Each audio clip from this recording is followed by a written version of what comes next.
This is the Viking exhaust that Jeff purchased. It's two pieces here. You got the headers, and with the headers he's got bungs for each one of the cylinders if they decide to, and it's 10 inches away from the exhaust, so that's enough to do it. Plus he's got the regular, can you flip it over so we can see the other one? Yep. So these are the 10 inches, so you can take dyno tunings per cylinder, and then this is the regular O2 bung, so it'll still be self-correcting. And this has got the heat shield already on it. Yes. Mm-hmm. The heat shield is very, and you wonder why I crash every once in a while. The heat shield's probably my most important thing, because the way these things run, I actually blistered my leathers out, not last year, but the year before last, on a exhaust that had he had a heat shield on that too, but it still, it turned my leathers black where it's touching. Yeah. But it didn't make any difference, because after the third time I ended up getting them cut off anyway. Now that pipe is coated with ceramic.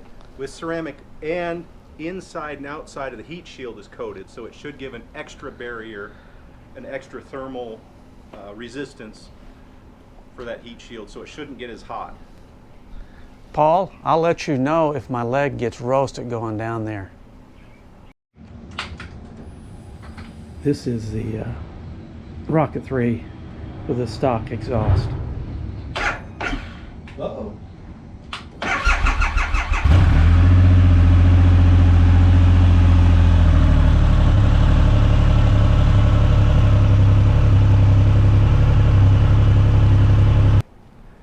Going to get started here today on removing the exhaust and maybe putting a new one on and starting it and see what it sounds like. Normally on the exhaust systems you can take off the mufflers, then you can take off the headers. But on this particular bike it's important for you because there's not enough room to slip the muffler back because the catalytic converter runs into the rear wheel. So unless you want to remove the rear wheel, the best thing to do is to remove the headers first, then you can slip off the exhaust.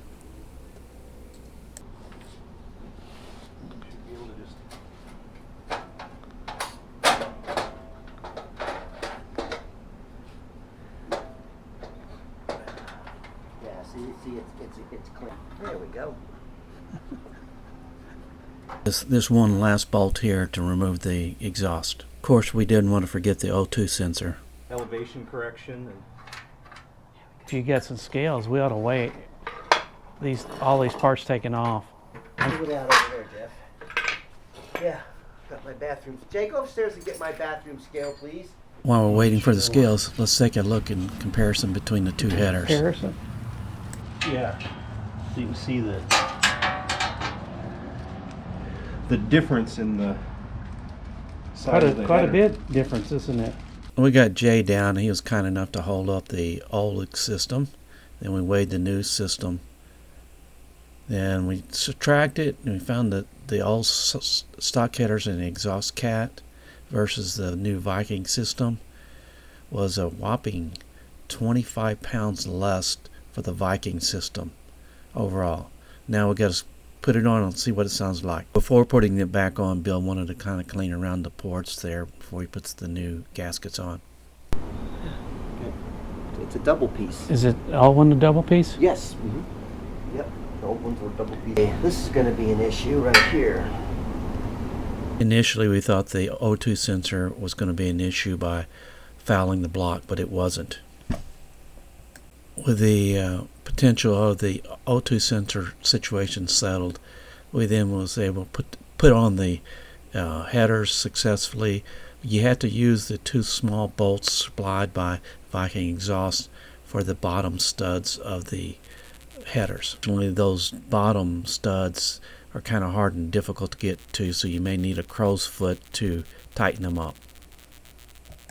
All the fasteners were torqued down to 18 foot-pounds on the header.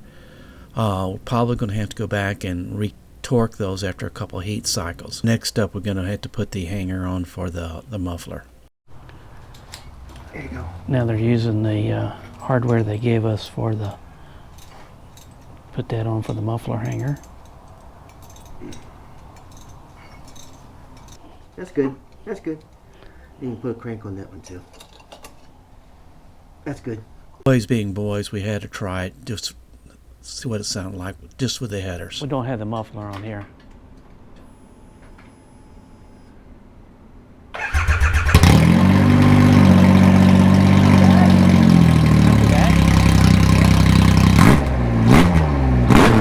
Oh my God. Now just 2 bolts to go from the hanger to the muffler, and Bob's your uncle.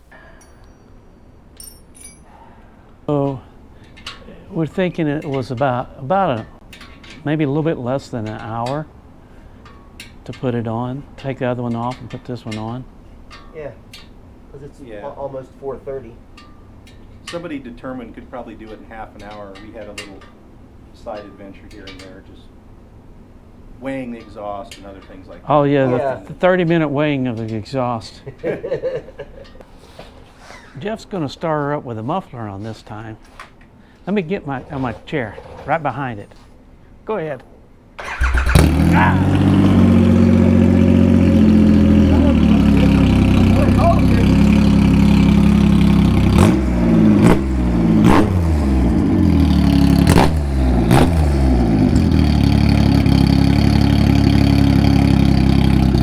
The owner, Jeff, now needs to take it for a little spin and hear that exhaust for himself.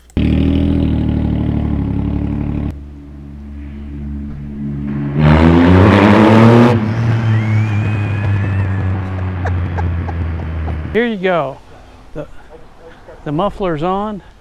So, hey, Paul, we got a picture of it on the Jeff on the bike and the sound of it. So next step is taking and getting it dynoed. Join me and my friends at Flat Cap Cafe Racer for riding and racing. Please subscribe.